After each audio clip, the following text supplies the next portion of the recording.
Historic votes in the House of Representatives mean the shadow of impeachment is now hanging over the Trump presidency forever. This morning, as we just pointed out, these are the headlines around the country. Lawmakers approved 2 articles of impeachment, abuse of power, and obstruction of Congress on a pair of party line votes last night. Mr. Trump becomes the 3rd president in U.S. history after Andrew Johnson and Bill Clinton to face a trial now in the Senate. The president was surrounded by thousands of his supporters in Battle Creek, Michigan, when the results of the votes were announced. It doesn't really feel like we're being impeached, do you? The country is doing better than ever before. We did nothing wrong. At the heart of his impeachment is an allegation the president used the power of his office to pressure a foreign government to investigate a political opponent. Republicans say the charges are phony, while Democrats insist they had to hold the president to account. December 18th, a great day for the Constitution of the United States. A sad one for America that the president's reckless activities necessitated our having to introduce articles of impeachment.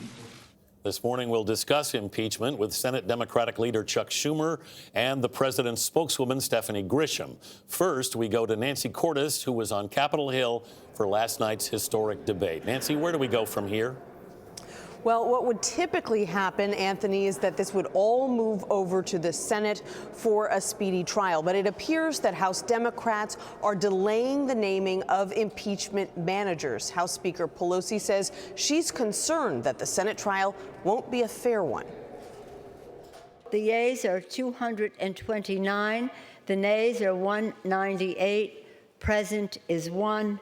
Article 2 is adopted. Speaker Pelosi presided over the historic votes and then put the brakes on the next step. This is a serious matter, even though the majority leader in the United States Senate says it's okay for the foreman of the jury to be in cahoots with the lawyers of the accused. Democrats are worried that the Republican-led Senate, which will now determine the president's fate, will refuse to call witnesses in the trial to come.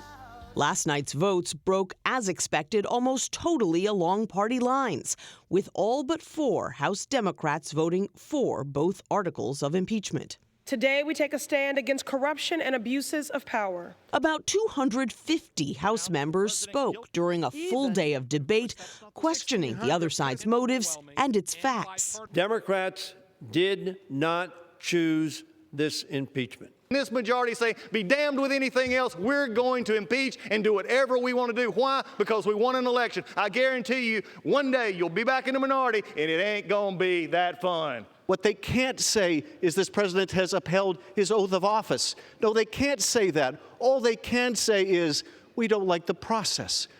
He is president today, he'll be president tomorrow, and he will be president when this impeachment is over.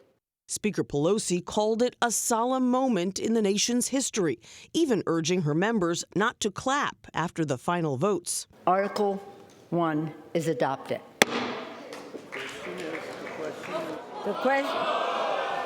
In her final words of the day, she invoked the memory of the late Democratic Congressman Elijah Cummings. He also said, somewhat presciently, when we're dancing with the angels, the question will be, what did you do to make sure we kept our democracy intact? We did all we could, Elijah. We passed the 2 articles of impeachment. The president is impeached.